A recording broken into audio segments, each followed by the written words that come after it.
안녕하십니까? 안녕하세요. 네, 네.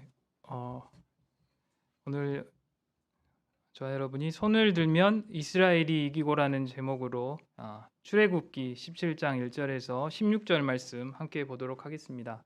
요절 말씀으로 출애굽기 17장 11절 함께 읽고 시작하겠습니다. 시작. 모세가 손을 들면 이스라엘이 이기고 손을 내리면 아말렉이 이기더니. 해피 뉴 이어. 네. 2022년 신년 수양회를 허락하신 하나님께 감사드립니다. 네. 새해 분위기 잘 안 나시죠? 연말도 잘 모르겠더라고요. 네. 모임도 없고 또 모임이 서로 만날 수가 없으니까 새로운 분위기가 잘 안 나는 것 같습니다. 우리는 코로나19로 인해 작년도 힘든 한 해를 보냈습니다. 하나님 역사도 많은 어려움이 있었습니다. 새해가 밝았지만 오미크론 변이 등으로 크게 달라질 것 같지 않아 보이는 게 현실입니다. 그렇다면 우리는 새해를 어떻게 헤쳐나가야 할까요? 오늘 출애굽기 17장 말씀은 우리에게 행할 방향을 줄 것입니다. 17장 전반부는 하나님이 우리 가운데 계시는가? 라는 불신을 어떻게 극복했는가에 대한 이야기입니다. 후반부는 우리가 어떻게 동역을 해야 하는가에 대한 이야기라고 할 수 있습니다. 우리가 오늘 말씀을 통해 방향을 잡고 믿음으로 도전하여 2020년 새해가 밝고 희망이 가득한 승리하는 한 해가 될 수 있기를 기도합니다. 파트 1, 너는 그 반석을 치라. 1절에서부터 7절까지 말씀입니다. 1절을 보십시오. 이스라엘 자손의 온 회중이 여호와의 명령대로 신광야를 떠나 르비딤의 장막을 쳤습니다.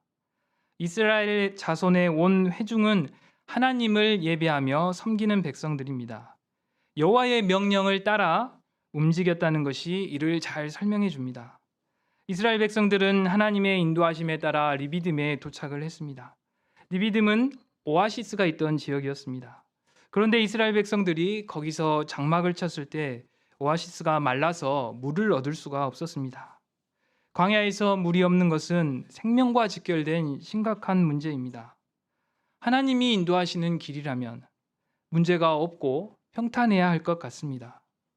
그러나 하나님의 인도하심을 받는 하나님의 백성들에게도 이와 같은 크고 작은 어려움이 생깁니다. 개인의 건강 문제, 가정의 어려움, 직장 생활에서도 힘든 일을 겪을 수 있습니다. 복음 역사도 마찬가지입니다. 중요한 것은 이런 어려움의 때에 신자인 우리가 어떻게 반응하는가라는 것입니다. 그러면 어려움에 처한 이스라엘 백성들은 어떻게 반응했습니까? 2절을 보십시오. 백성이 모세와 다투어 이르되 우리에게 물을 주어 마시게 하라. 모세가 그들에게 이르되 너희가 어찌하여 나와 다투느냐? 너희가 어찌하여 여호와를 시험하느냐? 이스라엘 백성들은 모세에게 불평하며 물을 달라고 다투었습니다. 이 말은 물을 주지 못하는 당신은 우리를 이끌 자격이 없다 라는 뜻이었습니다. 이런 백성들의 모습은 표면적으로는 모세와 다투는 것처럼 보이지만 근본적으로 모세를 그들의 지도자로 세우신 하나님에 대한 불신에서 비롯된 불평과 원망이었습니다. 이는 하나님을 시험하는 죄입니다. 그러나 이런 이스라엘 백성들은 이에 더 나아가 모세가 자신들을 애굽에서 인도해내어 광야에서 전부 다 죽게 한다는 악담까지 했습니다.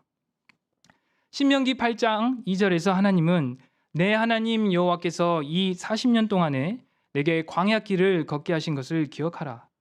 이는 너를 낮추시며 너를 시험하사 네 마음이 어떠한지 그 명령을 지키는지 지키지 않는지 알려 하심이라 라고 말씀하셨습니다.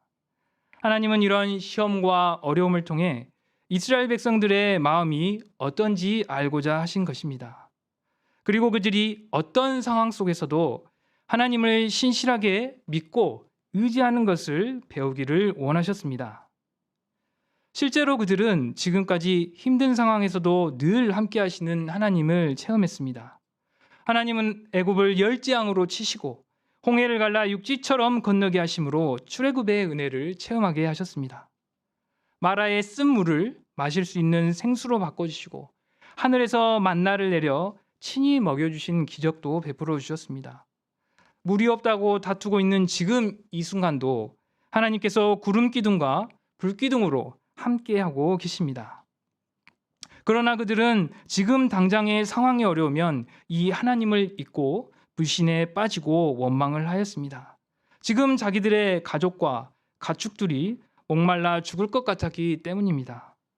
이에 그들은 분노하며 돌을 들고 모세를 쳐 죽이려 할 정도로 분위기가 험악해졌습니다. 이런 그들에 대한 모세의 반응이 어떠합니까? 4절을 보십시오.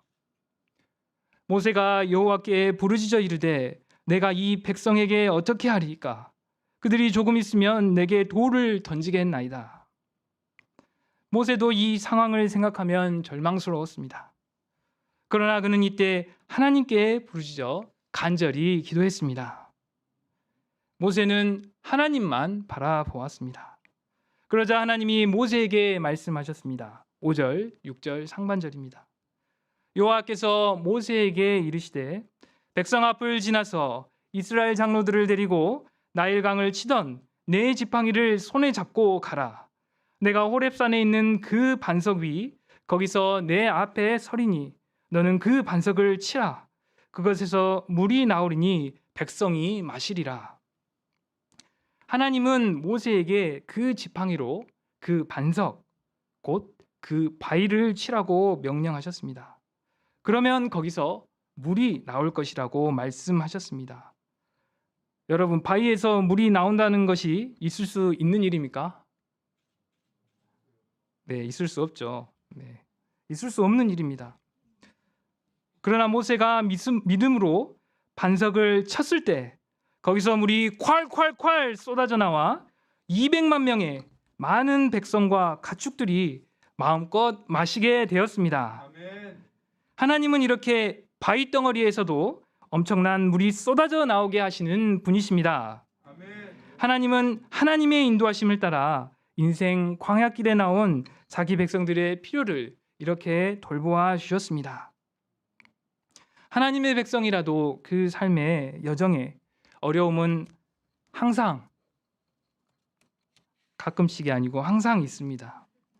그러나 그 어려움은 하나님이 우리의 믿음을 테스트하기 위한 것이요 또한 그것을 통해 하나님의 영광을 나타내고자 하시는 것입니다. 아멘.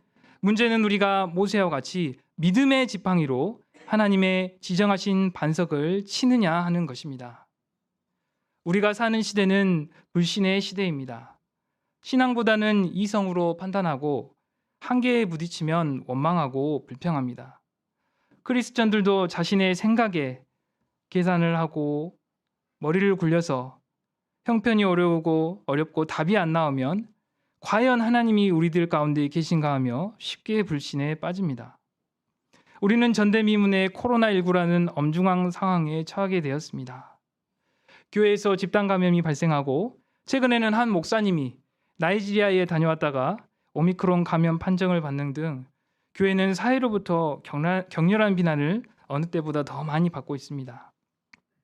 또한 캠퍼스에 나가 전도하는 것이 금지된 이런 현실을 생각할 때 우리 캠퍼스 역사도 광야 한가운데 던져진 것 같습니다. 또한 현재 내가 처한 상황과 형편을 바라볼 때 광야에 혼자 던져진 것 같은 두려움과 절망을 느낄 때가 있습니다. 정말 하나님이 우리 가운데 계신 것일까요? 이런 때 하나님은 말씀하십니다. 너는 그 반석을 치라. 그러면 물이 나오리라. 사도 바울은 본문의 그 반석을 예수 그리스도라고 고백합니다. 고린도전서 10장 4절.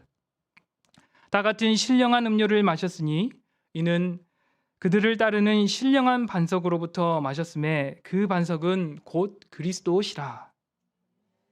하나님께서는 광야 같은 세상을 사는 우리에게 예수님을 허락해 주셨습니다. 예수님은 우리 죄를 대신하여 십자가 위에 못 박히시고 창의 옆구리를 찔리셨습니다. 그 예수님의 몸에서 흘러나온 물과 피가 우리 죄를 깨끗이 씻어 주었습니다. 우리 영혼의 목마름을 해소해주는 영생수가 되셨습니다. 이 영생수는 우리 인생의 결핍의 문제도 해결해 줍니다. 예수님은 요한복음 7장 37절에서 39절에서 말씀하셨습니다. 누구든지 목마르거든 내게로 와서 마시라. 나를 믿는 자는 성경의 이름과 같이 그 배에서 생수의 강이 흘러나오리라 하시니 이는 그를 믿는 자들이 받을 성령을 가리켜 말씀하신 것이라. 아멘. 우리가 어떤 상황 가운데서도 이 예수님을 믿고 그 앞에 나가면 반석에서 물이 쏟아져 나오듯 충만한 성령의 생수가 우리의 삶에 부어집니다. 저희가 잘 아는 말씀 암기왕 누구죠? 말씀 암기왕 일부의 한 엘리야 목사님. 한 엘리야 목사님 이야기를 하겠습니다. 한 엘리야 목사님이 꽃농장을 하다가 이 파산을 하여 신용불량자가 되었습니다. 나이가 이미 50대가 넘었고 특별한 기술도 없어서 전국을 떠돌며 건설 현장에서 막노동을 해야만 하는 상황에 닥치게 되었습니다. 이런 그의 삶과 현실은 하나님을 믿고 의지한다는 삶을 사는 신자였지만 광야에 던져진 것 같았습니다. 그러나 목자님은 인간적인 방법으로 문제를 해결하고자 하지 않았다고 합니다. 2014년 주일 예배에 신명기 17장 18, 19절 말씀이 그의 마음속에 깊이 임했습니다. 그가 왕위에 오르거든 이 율법서의 등 사본을 레위 사람 제사장 앞에서 책에 기록하여 평생에 자기 옆에 두고 읽어 그의 하나님 여호와 경외하기를 배우며 이 율법의 모든 말과 이 규례를 지켜 행할 것이라. 이때부터 목자님은 하나님의 말씀을 붙들기로 하였습니다. 구체적으로 말씀 필사와 암송에 마음을 쏟기 시작했습니다. 이렇게 해서 성경 전체를 필사하고 4년 6개월 만에 신약 성경 전체를 암송하게 되었다고 합니다. 당장 필요한 것은 먹고 살기 위한 물질인 것 같았는데 목자님은 믿음으로 말씀의 반석을 치는 일에 전념을 하였습니다. 이렇게 했을 때 목자님은 예수님을 새롭게 만나고 성령의 생수가 심령에서 터지는 은혜를 체험하게 되었다고 합니다. 힘든 건축 막노동을 하면서도 감사가 넘쳤고 예배를 사모하게 되었습니다. 한 양을 일대라고 자신보다 힘든 동역자들을 돌보고 섬겼습니다. 그래서 3년 전에는 이 3억의 부채를 탕감받는 은혜도 체험하게 되었다고 합니다. 말씀의 반석을 친 그분에게 하나님의 은혜와 능력이 넘치게 되었습니다. 저는 올해 시편 23편 말씀처럼 사망의 음침한 골짜기를 지나는 것 같은 고통 가운데 홀로 신음할 때가 많았습니다. 소심하고 또 병원에서 나름 완벽주의인지라 모든 결과가 좋아야 한다는 이 강박관념에 시달리기를 잘했고 제가 아는 수술 케이스가 늘어날수록 저의 스트레스는 심해졌습니다. 그래서 스트레스로 인해서 몸무게가 작년에 비해 7kg 정도 빠져서 다른 병으로 인하여 살이 빠진 것은 아닌지 검진을 받아야 될 정도가 되었습니다. 그래서 이 사랑샘 병원에서 정바울 목사님한테 대장 내시경도 받아보고 혹시 뭐 다른 병이 있지 않나 이렇게 검사를 했는데 뭐 이상은 없었습니다. 6월 달에는 수술 시간이 길어졌다는 이유로 환자의 보호자로부터 법적인 조치, 소송을 걸 수도 있다며 저를 협박을 하기도 했습니다. 안 그래도 소심한데 이런 소심한 저는 이런 일이 생길 때마다 내가 평생 수술을 해야 하는 의사라는 길을 잘못 택한 것은 아닌지, 내가 수술하는 것을 포기하고 그냥 일반 진료만 보고 살아야 할지, 또 이런 고민을 해야 하는 자신이 무능하다는 생각에 괴로웠습니다. 저는 이럴 때마다 저의 유일한 피난처요 소망 되시는 예수님께 나아갔습니다. 시편 34편 4절 내가 여호와께 간구하매 내게 응답하시고 내 모든 두려움에서 건지셨도다 이라는 말씀을 의지하며 하나님의 도우심을 간절히 구했습니다. 또한 이 시편 23편을 날마다 읊조리며 사망의 음침한 골짜기를 다닐지라도 함께 해주시며 지팡이와 막대기로 친히 아니하시는 하나님의 보호하심을 제 마음 가운데 새기고 또 새겼습니다. 또 제가 아주 좋아하는 찬양인데요, 어린이 찬양입니다. 한번 불러보겠습니다. 나의 피난처 예수 의지해요. 나의 피난처 예수 의지해요. 나의 가는 길에 거센 바람 몰아쳐와도 나의 피난처 예수 의지해요. 나는 영원히 주님 사랑해요. 나는 영원히 주님 사랑해요. 세상 어떤 것도 나의 사랑 끊을 수 없네. 나는 영원히 주님 사랑해요. 아버지 나를 사랑하시니 나의 모든 것 주께 드려요. 아버지 내가 여기 있으니 주님 영광 위하여 써주세요. 네, 이 나의 피난처 예수 찬양을 힘들 때마다 듣고 또 듣고 부르며 예수님께 나아갔습니다. 그럴 때 예수님만이 제 진정한 소망이요, 제 피난처요, 반석이요, 구원이 되신다는 고백이 제 심령 가운데서 터져 나왔습니다. 하나님은 이런 고통과 어려움의 시간들을 통하여 제게 합력하여 선을 이루시고 제게 헛된 세상 소망과 정함이 없는 것들을 소망치 않고 하나님께만 소망을 두게 하시고 또한 병원에서도 승리하게 하셨습니다. 환자들의 수술 결과도 걱정을 많이 했지만 베스트로 인도해 주시고 또 지금의 소송 협박을 하는 환자도 지금은 좋은 관계성 가운데 제 외래에 잘 다니고 있습니다. 제가 앞으로도 환난과 고통의 때에 반석 되신 예수님을 더 가까이 하고 의지함으로 그분을 더욱더 깊이 체험하고 승리하는 인생 살 수 있기를 기도합니다. 우리 인생은 얼핏 보기에 황량한 광야와 같지만 예수님이라는 그 반석을 치는 사람은 필요한 생명의 은혜와 하나님의 능력을 충만히 누릴 수 있습니다. 우리가 인생의 광야길과 사명의 여정에서 반석 되신 예수님을 믿고 의지함으로 우리 가운데 하나님의 능력의 역사, 생명의 역사가 충만하기를 기도합니다. 아멘. 네, 파트 2, 모세의 팔을 들어준 아론과 훌, 8절부터 16절 말씀입니다. 이스라엘 백성들이 물 없는 문제를 해결받고 안심하고 있을 때 생각지도 못한 일에 부딪히게 되었습니다. 8절을 보십시오. 그때 아말렉 족속이 와서 이스라엘과 리비딤에서 싸우니라. 아말렉 족속이 이스라엘 백성을 공격을 한 것입니다.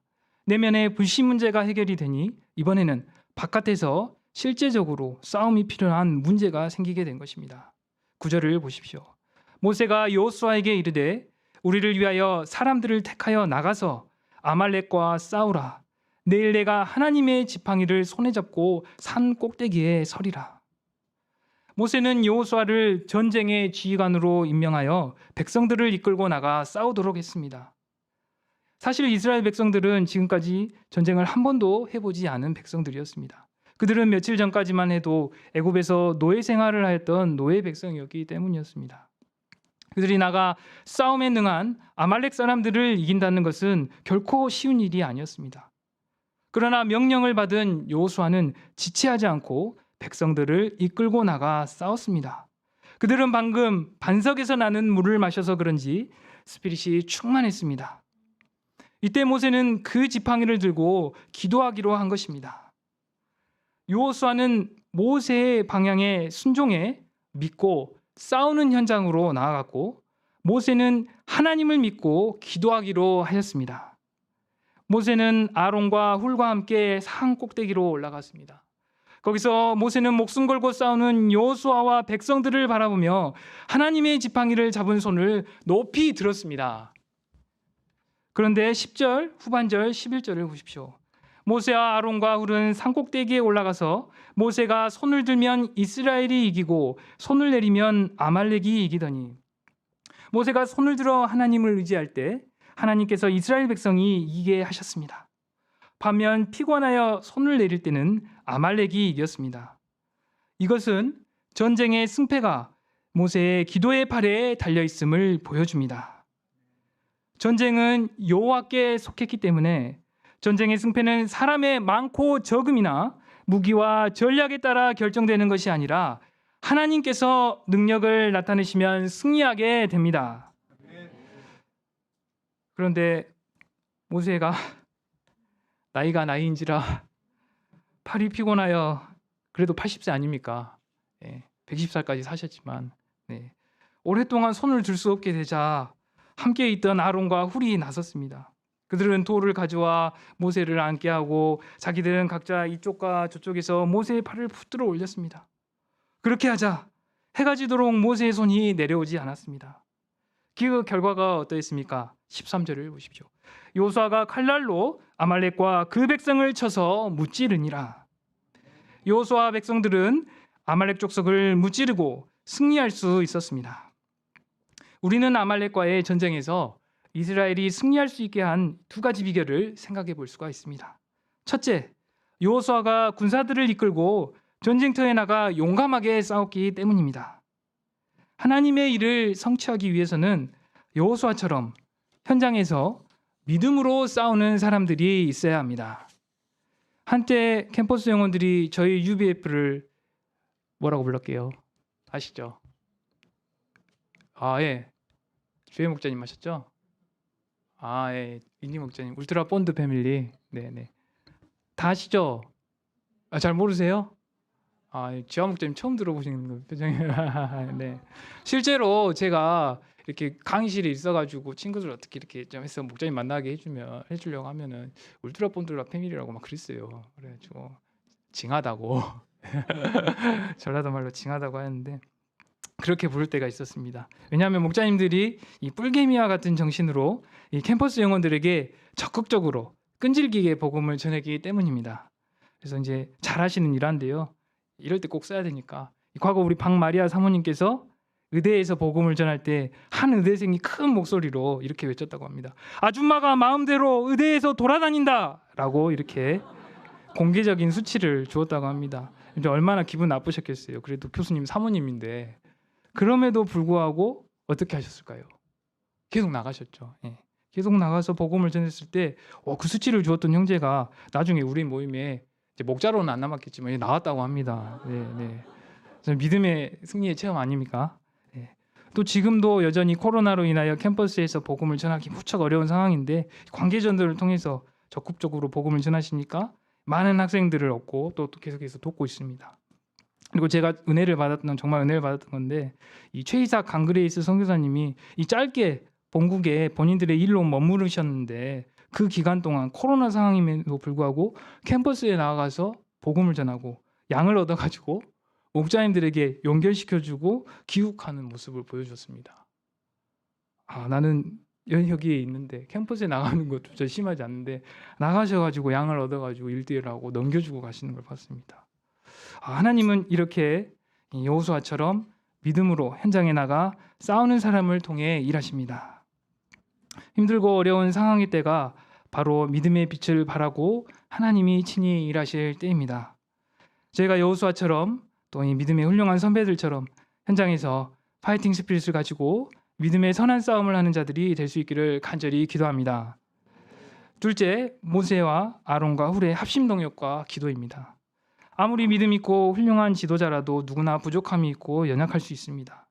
모세가 아무리 훌륭한 종이지만 언제까지 혼자 그 팔을 들고 있을 수는 없습니다. 때가 되면 팔이 힘드니까 내려오기 마련입니다. 만일 모세의 팔이 내려와 여호수아가 패하고 백성들이 죽어가는 것을 보았을 때 아론과 훌이 화를 내면서 모세에게 왜 그렇게 팔을 내리세요? 그러니까 평소에 운동을 좀 해서 팔을 튼튼하게 해야 했을 거 아닙니까? 당신 때문에 우리가 다 죽게 생겼어요 라고 이렇게 말하고 정죄하고 했다면 어떤 일이 벌어졌을까요? 모세도 당장 더러워서 못하겠네요. 이렇게 우리 결단력 있는 분들은 더러워서 못하겠네 순간 못 참아서 화를 내리잖아요. 근데 모세가 지면에 온유한 자였잖아요. 온유한 자면 어느 자. 백성들 생각해서 참았겠죠. 그리고 죽어가고 있는데 어떻게 내리겠어요. 근데 팔이 끊어지더라도 들고 있었겠죠. 백성들이 죽는 게 보이는데 놓지 못했을 것 같아요. 기도의 줄을 못 놓았을 것 같습니다. 그래서 이런 상황을 잘 알았기 때문에 이제 웃으려고 한 말이었지만 실제로 절대 그렇게 정죄하거나 하지 않았을 겁니다. 그 아론과 훌도 자기 팔이 끊어지면 끊어졌지 끝까지 같이 들리라. 상황으로 했었을 것 같습니다. 그래서 아론과 훌은 이 모세의 연약함을 이해해주고 모세를 자리에 앉히고 양쪽에서 그의 팔을 들어주었습니다. 이로써 여호수아가 아말렉을 이길 수가 있었습니다. 이와 같이 하나님의 역사는 우리가 냉철한 상황 판단을 잘하고 비판을 잘하고 현실 분석을 잘한다고 해서 이루어지는 것이 아닙니다. 동역자들의 약점을 잘 이해해주고 대신 팔을 잘 들어주는 우리 바나바 목자님과 같은 이러한 사랑의 동역자들에 의해서 이루어집니다. 우리가 아론과 훌처럼 합심하여 팔을 들어준다면 더욱 힘을 내고 저희가 적극적으로 섬길 수 있게 될 것입니다. 여기에 백전백승하는 능력의 역사, 기쁨의 역사의 비밀이 있습니다. 에베소서 4장 11, 12절은 우리가 어떤 관계인지 잘 나와 있습니다. 그 어떤 사람은 사도로, 어떤 사람은 선지자로, 어떤 사람은 복음 전하는 자로, 어떤 사람은 목사와 교사로 삼으셨으니 이는 성도를 온전하게 하여 봉사의 일을 하게 하며 그리스도의 몸을 세우게 하려 하심이라. 하나님은 성도들이 각 사람에게 주신 다양한 은사를 가지고 합심 동역하여 그리스도의 몸된 교회를 세우기를 원하십니다. 저희가 요한복음 13장 35절 너희가 서로 사랑하면 이로써 모든 사람이 너희가 내 제자인 줄 알리라, 이런 말씀에 순종하여 서로를 더욱더 귀히 여기고 사랑하는 모임이 될 수 있기를 기도합니다. 코로나로 인하여서 이제 다시 만나게 됐죠. 대면하게 돼서 이제 서로의 소식과 기도 제목을 나누고 교제하게 되었습니다. 과거에는 이게 어려워서 이제 단톡방을 이용해서 어려운 일이 있으면 서로 격려하고 중보 기도해주고 또 기쁜 일이 있으면 함께 기뻐하는 기쁜 교제를 나누었는데 계속하여서 이러한 합심 동역의 교제와 또 하나님 역사를 이루는 저희 모임이 될 수 있기를 간절히 기도합니다. 무엇보다도 기도하는 모세의 팔을 들어준 이 아론과 훌의 모습은 서로 마음을 합하여 간절히 기도하는 것 같습니다. 이렇게 마음을 합하여 간절히 기도할 때 은혜와 능력의 역사가 일어납니다. 우리는 사도행전에서 마음을 같이하여 기도에 힘쓴 사도들에게 임한 은혜를 생각해 볼 수 있습니다. 예수님이 승천하신 후 사도들은 무엇을 어떻게 해야 할지 막막하고 두려웠습니다. 유다의 배반으로 마음의 상처도 있고 그토록 의지하던 예수님은 이제 떠나서 안 계시고, 그래서 그들은 스스로 자신들이 아무것도 할 수 없다는 생각에 빠질 수밖에 없었습니다. 그러나 그들이 말씀에 순종하여 마음을 같이하여 마가의 다락방에 모여 오로지 기도에 힘썼을 때 그들은 말띠아를 사도로 세우고 불같은 성령의 세례를 받아 담대하고 능력 있는 복음 전도자들이 되었습니다. 사도 베드로의 메시지를 듣고 3,000명, 5,000명이 회개하고 세례를 받아 초대교회가 이루어지는 놀라운 하나님의 역사가 일어났습니다. 이렇게 성도들이 한마음으로 기도할 때 하나님의 능력이 임하고 하나님의 역사가 이루어집니다. 우리 성부도 잘 아시다시피 박다희 목자님, 마리아 사모님, 김폴린 선교사님 세 분이 매일 저녁 만나 간절히 합심 기도하며 시작했을 때 이 세 명으로 시작했던 다인교회가 수십 명으로 불어나게 되고 지금의 3부가 되었습니다. 그리고 다인 목자님의 계산 실수로 시작된 오순절 50일 기도를 통해 저희도 이제 50일 해야 되는 줄 알았죠. 저도 그때 하나님 은혜로 동참할 수 있는 그런 은혜를 누렸는데 이 모두가 함께 모여 간절히 부르짖어 기도할 때 우리 사모님들이 성령 충만하여 예언을 하고 안니부가 사모님도 예언하시고 구르디아 사모님도 예언하시고 예언 쪽지를 받고 마음에 찔리고 무슨 말씀이 올까 그런 역사가 있었죠. 악한 영들이 쫓겨나고 우리의 내면 가운데 회개의 영, 거룩한 영이 부어지는 놀라운 역사가 있었습니다. 올해에도 새벽 기도 때마다 두 분씩 모여 주보에 적혀진 기도 제목을 합심하며 간절히 중보 기도를 할 때 불가능할 것 같아 보였던 여러 기도 제목들, 제 개인적으로는 최이삭 김모대 선교사님 가정이 비자를 받을 수 있을까라고 인간적으로는 불가능하다고 생각을 했었는데 하나님이 그것을 목자님들의 중보 기도를 통해 들으시고 또 여러 가지 많은 기도 제목들이 응답되는 역사를 허락하여 주셨습니다. 헤세드 가을 수양회 때 실무장 우리 이비전 목자님의 방향에 순종하여 기도의 항아리를 가득 채우고 간절히 합심 기도할 때 은혜로운 수양회를 이룰 수 있었습니다. 단톡방을 만들어 매주 주일 예배를 위해 간절히 중보 기도하시는 목자님들로 인해 매주 은혜로운 주일 예배가 드려질 수 있음을 고백합니다. 하나님은 지금도 우리의 합심 기도와 중보 기도를 들으시고 우리의 기도 제목들을 신실히 응답해 주십니다. 우리가 합심하여 기도하고 동역할 때 하나님의 능력이 온전히 임하고 기적이 계속하여 일어날 것임을 믿습니다. 저희 산부가 2022년 새해에도 모세의 팔을 들어주는 아론과 훌에 동역하여 기도하는 모습처럼 함께 합심 기도함으로 넉넉히 승리할 수 있기를 기도합니다. 저는 혼자서 조용히 기도하는 것을 좋아합니다. 합심 기도는 함께 기도하는 사람을 의식하게 되고 기도에 집중이 잘 안 된다고 자주 느꼈기에 합심 기도는 개인 기도에 비해 깊이가 떨어지고 형식적이라는 편견이 있었습니다. 그랬을 때 합심 기도를 잘 하려 하지 않았습니다. 새벽 기도 때 합심 기도하는 시간을 피하려 일부러 더 늦게 나갈 때도 있었습니다. 다임 목자님, 마리아 사모님은 가정에서 합심 기도할 것을 늘 고민하셨지만 저는 특별한 일이 있지 않는 한 가정에서도 합심 기도를 거의 하지 않았습니다. 그런데 오늘 말씀을 준비하면서 합심 기도가 참으로 중요함을 배우게 되었습니다. 하나님의 위대한 종 모세도 혼자의 개인 기도로는 이스라엘을 승리로 이끌 수 없었습니다. 동역자인 아론과 훌과 함께 합심 기도를 간절히 하였을 때 하나님의 도우심을 힘입어 전쟁에서 승리할 수 있었습니다.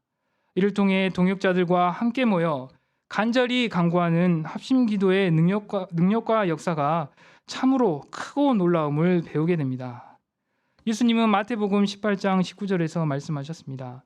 진실로 다시 너희에게 이르노니 너희 중에 두 사람이 땅에서 합심하여 무엇이든지 구하면 하늘에 계신 내 아버지께서 그들을 위하여 이루게 하시리라. 제가 합심 기도를 사모하고 합심 기도하는 데 힘을 써야 되겠습니다.